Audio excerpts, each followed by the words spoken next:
Alright, we're in round 2. We have the choice. We'll play first. And yeah, this hand will work. Looks pretty good, actually. Don't have a white mana yet for our Abzan charm, but still keeping semi-busy here, so I like it.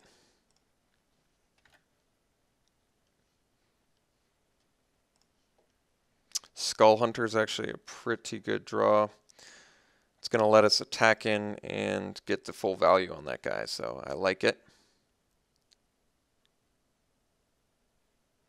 Whisper of the Wilds. It's a good ramp spell, definitely. Yeah, white mana, definitely welcome sight. So I guess we can play it now. Well, I guess we attack first.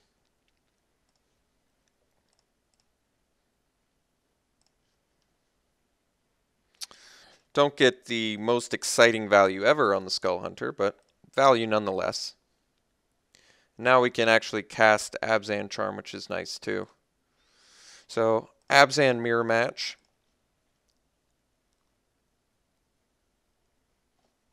Alright.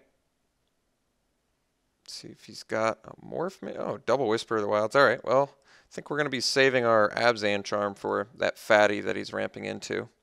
Hooting Mandrills. Well, wish I could play that, but we'll get there eventually. For now, we'll just play a land, get in for some good damage, and drop a Woolly Loxodon, which is also a nice big threat to have at this point. Hopefully it doesn't get debilitatingly injured, but I guess even if it does, I can drop a Mandrills at that point, so all is not lost. No plays. Interesting. All right. Unyielding Krumar. Well, guess we swing with team. Still can't unmorph our Loxodon at this point, but we'll just swing with everything. See what happens. See if we get kill-shotted. Guess if we get kill-shotted, we can drop the Mandrills, so that's not that bad, actually. All right. Get in for some nice damage then, and we'll follow up with Krumar, and then we'll pass.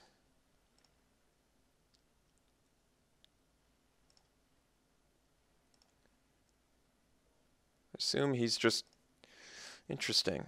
So, still no plays. Just certainly interesting. Hooded Assassin. Alright. Cannot unmorph our guy yet, but why don't we just take a look at what he's up to here.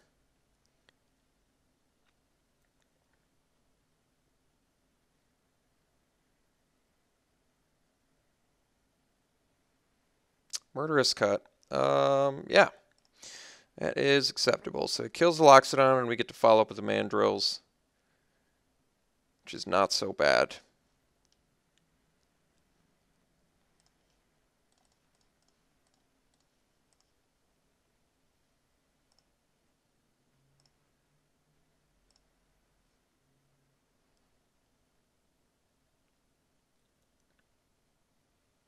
All right. So definitely confused. Oh, he showed us just a bunch of lands and Dragon Scale Boon. So he could have actually played Dragon Scale Boon, but I guess we would have been able to do an Abzan. Well, I mean, I guess at that point you probably just play the Dragon Scale Boon, right? Got to protect your life total. But so we're playing against Abzan. He's got multiple ramp spells. I imagine he's got quite a few fatties in there. Don't really have a sideboard per se based on the very little knowledge we have of our opponent's deck so far. So I think we're just going to move to game 2.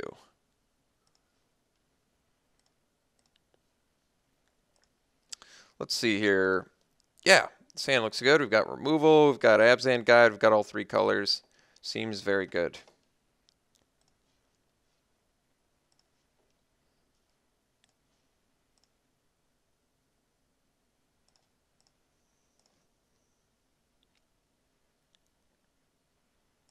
Sultai Emissary, all right. It's a little 1-1, not a huge deal. Highland Game, good draw. So we'll get our Highland Game down and pass. I guess the Sultai Emissary kind of prevents us from attacking with the Highland Game, but we have like I mentioned in the earlier game, we have an excellent, matchup for late game. So no problems, just playing some guys out at the moment.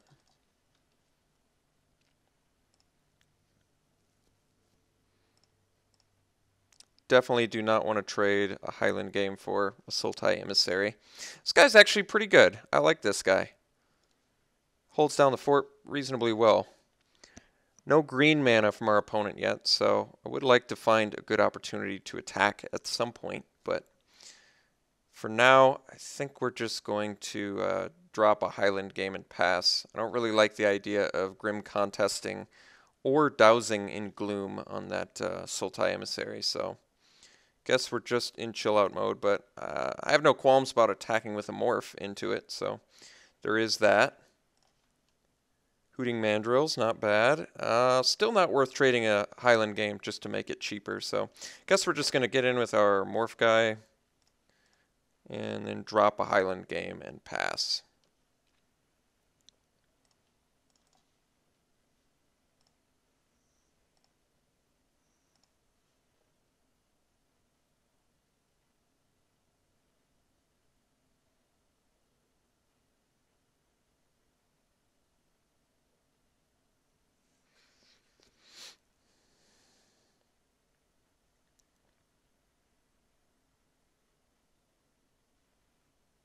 Sultai Scavenger. All right.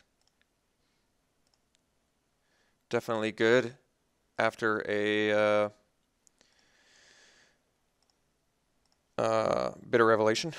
So we're going to play the Forest, and we're going to attack with our morph. Could definitely have the Murderous Cut, but we'll deal with that when we have to. For now, I have no qualms about getting in for some damage and gaining some life. Setting up for a Mandrills if he does in fact have the answer for the Abzan guide. So he's probably got the Feat of Resistance, but can't really do anything about that, so I guess we're just going to have to accept it. Yes, as expected, Feat of Resistance, but wasn't in a real position to play around that, unfortunately.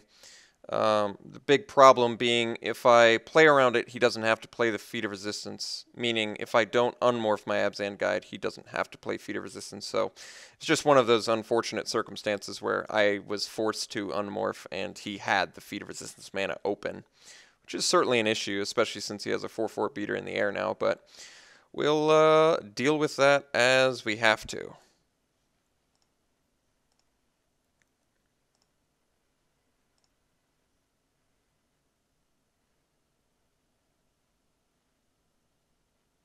Alright, Armament Core is certainly a big bomby threat that we're going to have to deal with, but unfortunately I'm in no position to do anything about it currently. So we'll see how he buffs, and we'll play it from there. Alright, just buffing those guys. Ah, so he's getting ultra aggressive now. That makes sense. Shambling Attendants. Well, can't currently play that, unfortunately. So I wish I could, though. Then I could eat his Sultai Scavenger. How close am I to playing it? 1, 2, 3, 4, 5, 6. Might actually be the best idea to leave the highlight. Okay. I think I'm actually going to start 2-for-1ing myself. I want to get this Shambling Attendant out so I can kill his Scavenger. So what I'm going to do is leave my guys back. Yes, I understand I could have played Mandrills there, but I actually think it's better for us to trade off a Highland game and a Dowsin Gloom for an Armament Core so that I can get my Shambling Attendants down and then Grim Contest.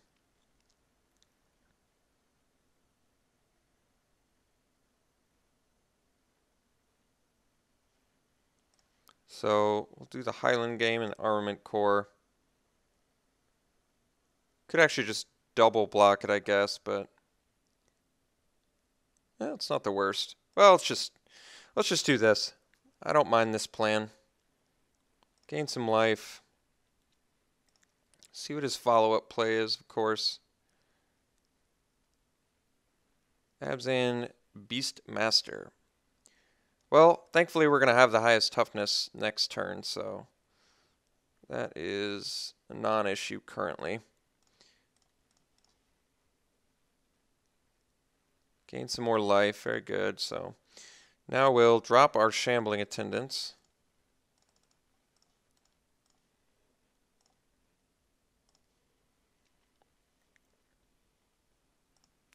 And ideally grim contest shortly and take out his Sultai Scavenger, but could have Murderous Cut here. Yeah, unfortunately it looks like he does, yep. So he's going to take out our shambling attendants, but he drew very well. He's got a good deck, so it's a compromising position, very unfortunately for us, but he did have the works this game, so not much complaining I can do about that. Sometimes your opponent has all of the right cards.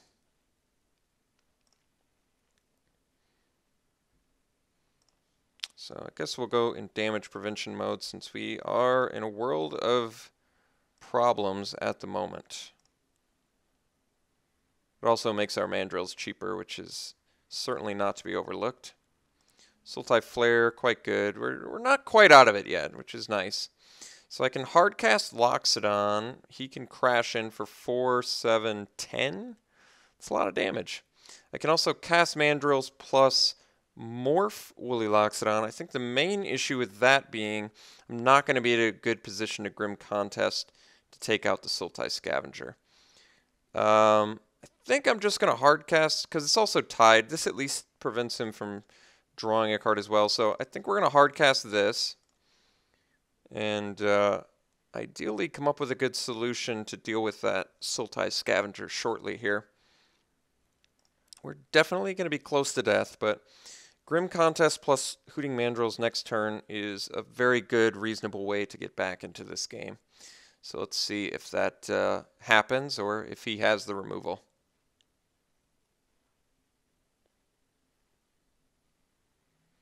I think, unfortunately for us, that will be exactly lethal. So, oh, well, he's playing it cautiously, so that's good for us, I guess. So now we get to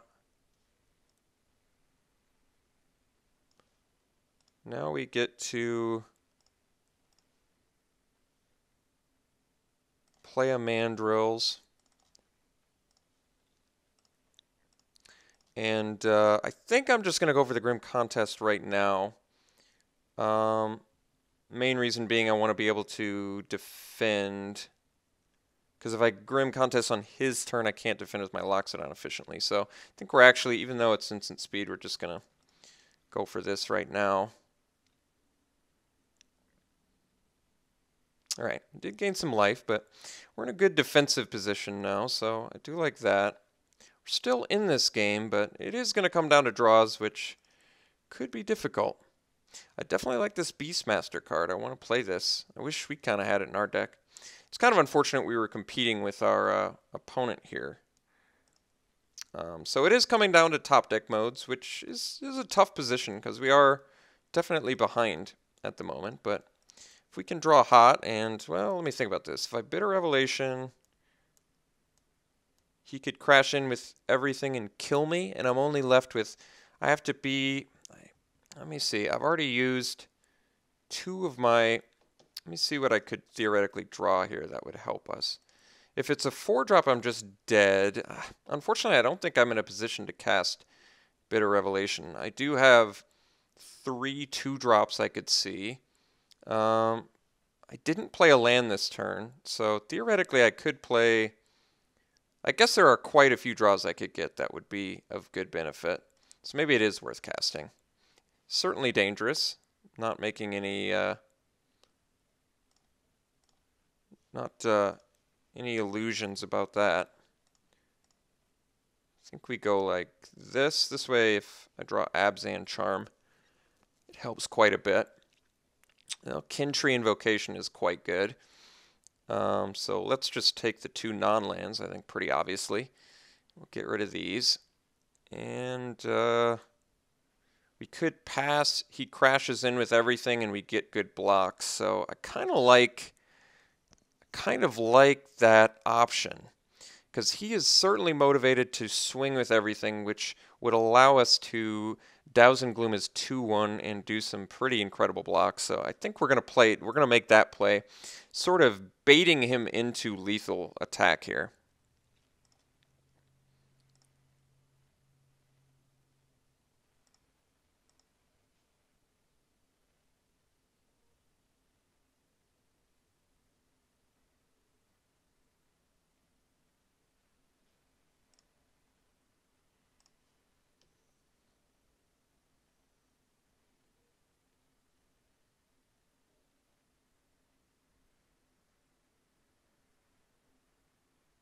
He's certainly pondering it, and he wisely decided against it.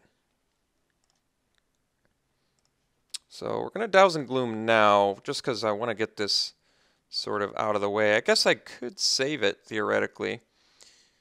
Yeah, I guess that's a good idea, just in case there's some flyer that I can eventually deal with. Well, that was a good draw.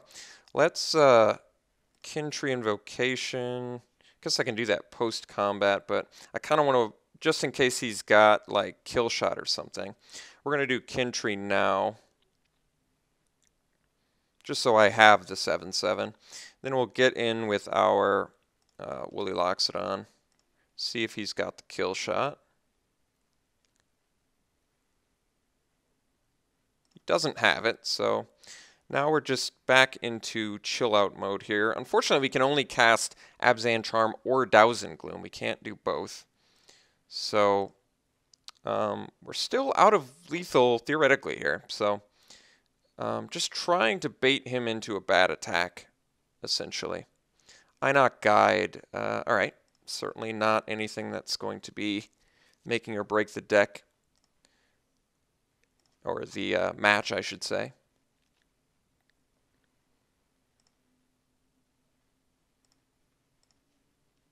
Ooh, Loxodon number 2 is quite good draw, so I think we'll just swing with our 7/7 since it's bigger.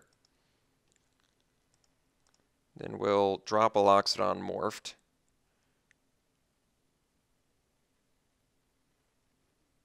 Alright, so he's going to manifest here, which is definitely good for him, but we'll see if it's a creature or not. Then we drop the Loxodon morphed and make sure we do not tap our black mana, since we need both of our black sources to do the Douse and Gloom and Abzan Charm. Although I guess we can't do both, can we? Well, I guess this is a chance we could die, but we'll see.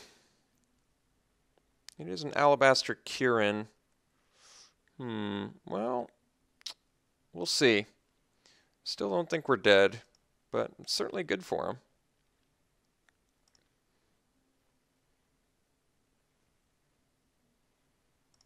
Unfortunately, the Kirin manifest definitely was a game changer. So we're taking, and it's out of range of Abzan Charm, which is also quite the issue.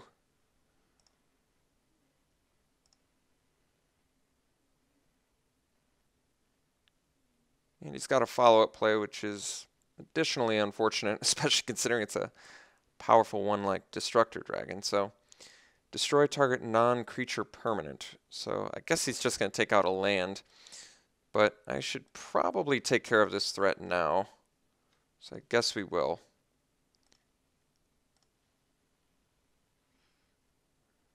See what land he takes. Oh, it exiles it too. Well, even nicer.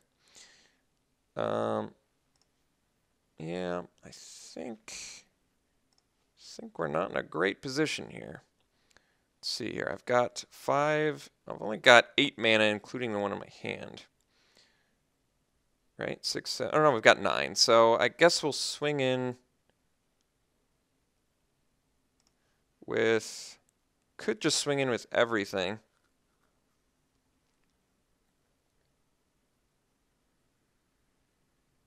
But it's probably not that safe. I think we just swing in with these 2. Let me see what this does. He cracks in with everything back. I Douse and Gloom the 2/2, then block, block. I can't do that, so I guess I can only swing in with my Spirit Warrior without dying on crackback, unfortunately.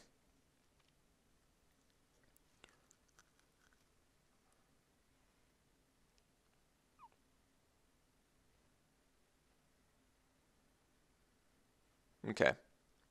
Do have to accept that. So now we pass. At the end of his turn, I can unmorph my Woolly Loxodon plus kill the Beastmaster, but I am pretty desperate for something to deal with that Alabaster Kirin.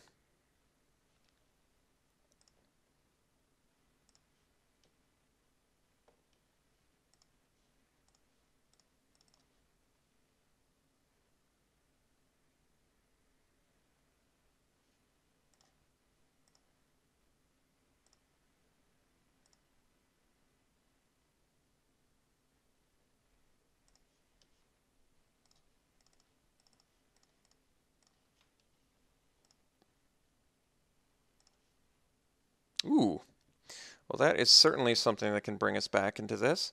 So I guess the play is, if I swing with everything, he only has to block one thing, and then he can, I guess he can take two creatures, so he would only have to block two creatures. He's got three, so if I crash in with everything, he could kill me. Well, can he kill me on backswing? He has to block two of my guys, correct? And none of the blocks he can do will have his guys survive. So if I swing with everything, has to block two of my guys, which means those two guys are going to go down. So maybe it is actually wise to swing with everything, since, like I say, he does have to actually block two guys, because this is something that triggers, so he would take, if he blocked one of my big guys, he would take lethal. So I think we do swing everything, and then I drop Archfiend. Because we're going to die to that Alabaster Kirin regardless, so this at least clears up his board. Alright. So he is gaining life, but we cleared off his board, and we were going to die to removal anyway on our Archfiend, so I do think this was the actual best move.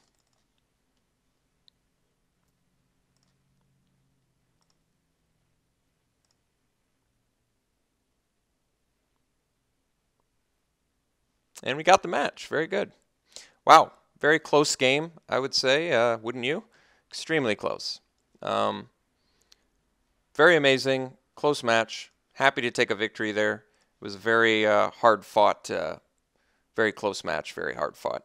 And all right, we'll see you in the finals.